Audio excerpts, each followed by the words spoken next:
வணக்கம் ராஜி. அதாவது சமீபத்தில் சென்னையில் உள்ள தனியார் பள்ளிகளில் வெடிகுண்டு இருப்பதாக பள்ளியின் மேலுக்கு தகவல் வந்தது. இதனைத் தொடர்ந்து சென்னையில் உள்ள பிரபலமான 10க்கும் மேற்பட்ட தனியார் பள்ளிகள் போலீசார் நேரில் சென்று சோதனை செய்து பார்த்தனர். அதன் தொடர்ச்சியாக கோவையில் உள்ள தனியார் பள்ளிக்கும் வெடிகுண்டு இருப்பதாக தகவல் மிரட்டல் விடுக்கப்பட்டது. அதாவது இதனைத் தொடர்ந்து சென்னை தெலுங்கம்பாக்கத்தில் உள்ள தனியார் பள்ளிக்கும் வெடிகுண்டு இருப்பதாக பள்ளிக்கு மெயில் மூலமாக தகவல் வந்தது.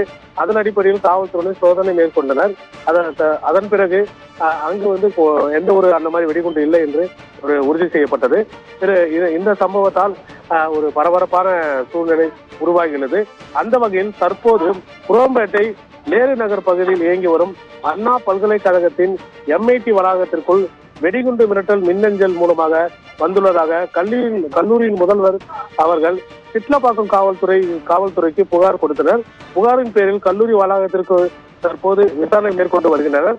அதாவது வெடிகுண்டு நிபுணர்களை தகவல் தெரிவிக்கப்பட்டு கல்லூரி வளாகத்துக்குள் மோப்ப நாய் உதவியுடன் ஆங்காங்கே இருக்கும் பொருட்களையும் கைப்பற்றி ஆய்வு மேற்கொள்வதோடு கல்லூரி வளாகம் முழுவதும் தீவிர தேடுதல் வேட்டையில் ஈடுபட்டு வருகின்றனர்.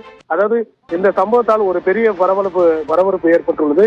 மேலும் காவலர்கள் மற்றும் வெடிகுண்டு நிபுணர்கள் வரவழைக்க வாய்ப்புள்ளதாகவும் கூடுதலாக அதேபோல் காவல்துறை சார்பாக தெரிவிக்கப்படுகிறது.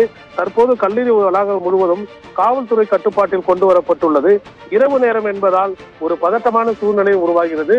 குறிப்பாக ராஜி, தற்போது ஒரு மர்ம பாசல் கண்டுபிடித்ததாகவும் ஒரு தகவல் வெளியாக உள்ளது. அந்த மர்ம பாசலை தற்போது ஆய்வு மேற்கொண்டு வருகிறார்கள் ராஜி.